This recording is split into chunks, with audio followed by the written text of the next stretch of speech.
राधे राधे। आज हम शनिवार व्रत कथा श्रवण करेंगे। इसकी पूजा विधि इस प्रकार है।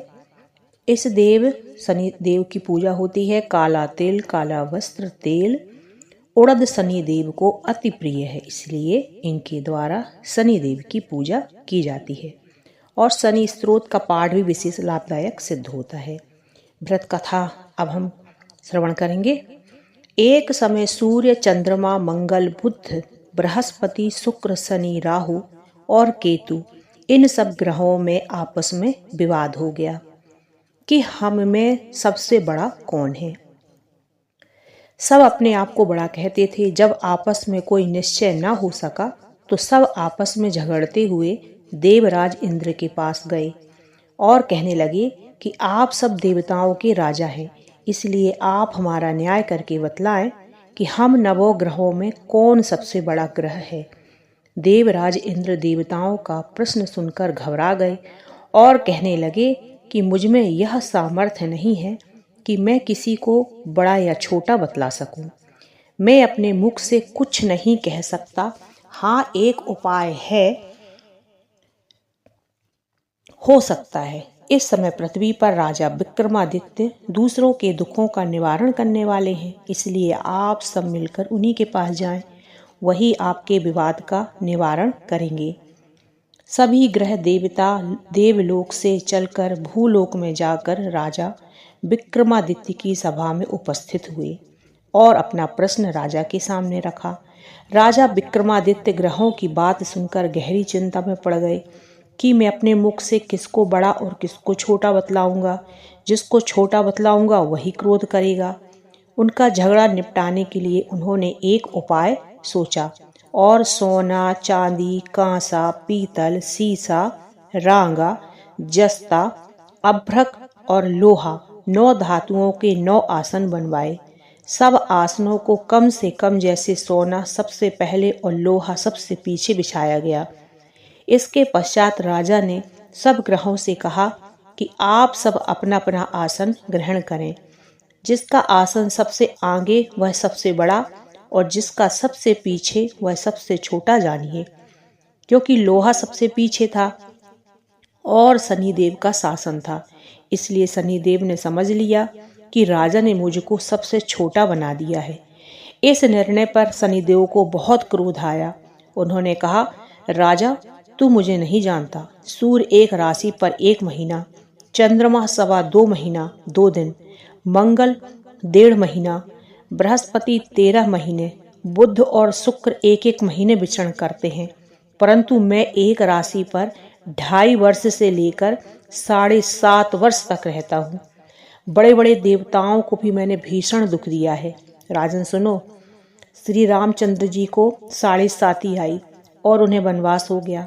रावण पर आई तो राम ने बानरों की सेना लेकर लंका पर चढ़ाई कर दी और रावण के कुल का नाश कर दिया। हे राजन, अब तुम सावधान रहना। राजा विक्रमादित्य ने कहा, जो भाग्य में होगा देखा जाएगा। इसके बाद अन्य ग्रह तो प्रसन्नता के साथ अपने अपने स्थान पर चले गए, परंतु शनिदेव क्रोध के साथ वहां से चले गए। कुछ काल व्यतीत होने पर राजा विक्रमादित्य को 7.5 की दशा आई तो शनिदेव घोड़ों के सौदागर बनकर अनेक घोड़ों के सहित राजा विक्रमादित्य की राजधानी में आए। जब राजा ने घोड़ों के सौदागर के आने की खबर सुनी तो अपने अश्वपाल को अच्छे अच्छे घोड़े खरीदने की आज्ञा दी। अश्वपाल ऐसी अच्छी नस्ल के घोड़े देखकर एक अच्छा सा घोड़ा चुनकर सवारी के लिए उस पर चढ़े। राजा की पीठ पर चढ़ते ही घोड़ा तेजी से भागा। घोड़ा बहुत दूर तक एक घने जंगल में जाकर राजा को छोड़कर अंतर्ध्यान हो गया। इसके बाद राजा विक्रमादित्य अकेले जंगल में भटकते फिरते रहे।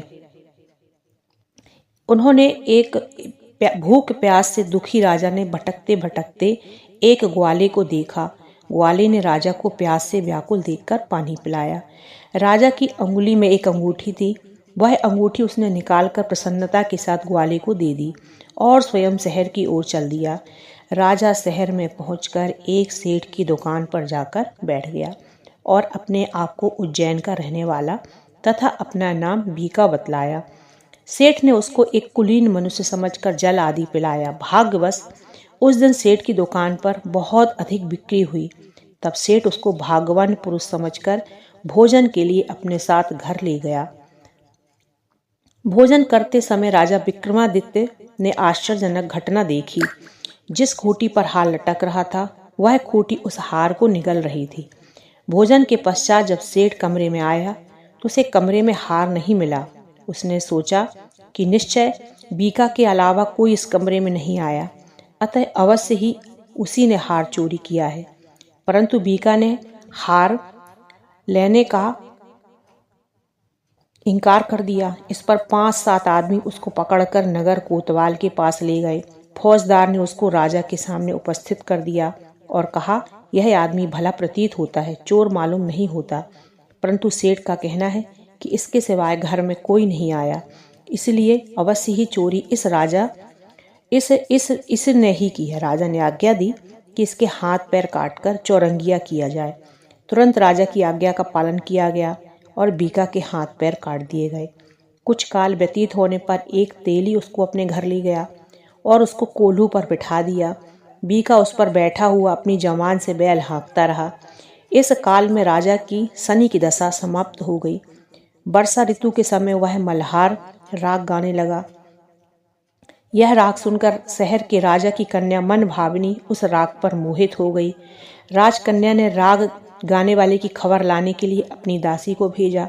दासी सारे शहर में घूमती रही। जब वह तेली के घर निकट से निकली तब क्या देखती है कि तेली के घर में चौरंगिया राग गा रहा है। दासी ने लौटकर राजकुमारी को सब वृतांत सुना दिया। बस उसी क्षण राजकुमारी मन भावनी ने अपने मन में प्रण लिया, चाहे कुछ भी हो, मैंने चौरंगिया के साथ ही विवाह करना है। प्रातःकाल होते ही जब दासी ने राजकुमारी मन भावनी को जगाना चाहा तो राजकुमारी अनशन व्रत लेकर पड़ी रही। दासी ने रानी के पास जाकर राजकुमारी के न उठने का वृतांत कहा। रानी ने वहां आकर राजकुमारी को जगाया और उसके दुख का कारण पूछा। राजकुमारी ने कहा कि माताजी, मैंने यह प्रण कर लिया है कि तेली के घर में जो चौरंगिया है मैं उसी के साथ विवाह करूंगी। माता ने कहा, पगली, तू यह क्या कह रही है? तुझे किसी देश के राजा के साथ परिणय तेरा कराया जाएगा। कन्या कहने लगी, माताजी, मैं अपना प्रण कभी नहीं तोड़ूंगी। माता ने चिंतित होकर यह बात महाराज को बताई। महाराज ने भी आकर उसे समझाया कि मैं अभी देश देशांतर में अपने दूत भेजकर सुयोग्य रूपवान एवं बड़े से बड़े गुणी राजकुमार के साथ तुम्हारा विवाह करूंगा।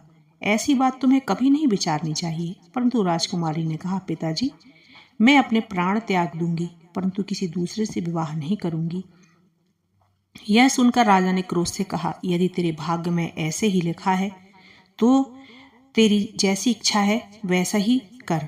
राजा ने तेली को बुलाकर कहा कि तेरे घर में जो चौरंगिया है उसके साथ मैं अपनी कन्या का विवाह करना चाहता हूँ। तेली ने कहा, महाराज, यह कैसे हो सकता है? राजा ने कहा कि भाग्य के लिखे को कोई नहीं टाल सकता। अपने घर जाकर विवाह की तैयारी करो। राजा ने सारी तैयारी कर तोरण और बंधनवार लगवाकर राजकुमारी का विवाह चौरंगिया के साथ कर दिया। रात्रि को जब विक्रमादित्य और राजकुमारी महल में सोए तो आधी रात के समय शनिदेव ने विक्रमादित्य को स्वप्न दिया और कहा कि राजा, मुझको छोटा बतलाकर तुमने कितना दुख उठाया। राजा ने शनिदेव से क्षमा मांगी। शनिदेव ने राजा को क्षमा दिया और प्रसन्न होकर विक्रमादित्य को हाथ पैर दिए। तब राजा विक्रमादित्य ने शनिदेव से प्रार्थना की, महाराज, मेरी प्रार्थना स्वीकार करें। जैसा दुख आपने मुझे दिया है कि ऐसा किसी और को ना दें। शनिदेव ने कहा, तुम्हारी प्रार्थना स्वीकार है। जो मनुष्य मेरी कथा सुनेगा या कहेगा उसको मेरी दशा में कभी भी दुख नहीं होगा। जो नित्य मेरा ध्यान करेगा या चींटियों को आटा डालेगा उसके सब मनोरथ पूर्ण होंगे। इतना कह शनिदेव अपने धाम को चले गए। जब राजकुमार ने मन भावनी की आंख खुली और उसने चौरंगिया को हाथ पांव सहित देखा तो आश्चर्यचकित हो गई। उसको देखकर राजा विक्रमादित्य ने अपना समस्त हाल कहा कि मैं उज्जैन का राजा विक्रमादित्य हूँ। यह सुनकर राजकुमारी अत्यंत प्रसन्न हुई। प्रातःकाल राजकुमारी से उसकी सखियों ने पिछली रात का हालचाल पूछा तो उसने अपने पति का समस्त वृतांत कह सुनाया और प्रसन्नता प्रकट की और कहा कि ईश्वर ने आपकी मनोकामना पूर्ण कर दी। जब उस सेठ ने यह घटना सुनी तो वह राजा विक्रमादित्य के पास आया और उनके पैरों पर गिरकर क्षमा मांगने लगा।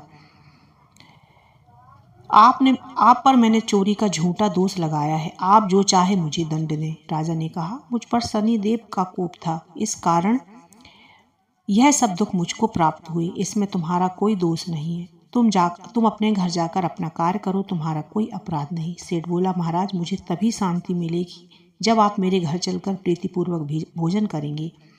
राजा ने कहा, जैसी आपकी इच्छा हो वैसा ही करें। सेठ ने अपने घर जाकर अनेक प्रकार से सुंदर व्यंजन बनवाए और राजा विक्रमादित्य को प्रीति भोज दिया। जिस समय राजा भोजन कर रहे थे, एक आश्चर्यजनक घटना घटती सबको दिखाई दी। जो खूंटी पर हार निगल गई थी वह अब हार उगल रही थी। जब भोजन समाप्त हो गया तो सेठ ने हाथ जोड़कर बहुत सी मोहरें राजा को भेंट की और कहा कि मेरी श्री कमरी नामक एक कन्या है, आप उसका पाणी ग्रहण करें। राजा विक्रमादित्य ने उसकी प्रार्थना स्वीकार कर ली। तब सेठ ने अपनी कन्या का विवाह राजा के साथ कर दिया और बहुत सा दान दहेज आदि दिया।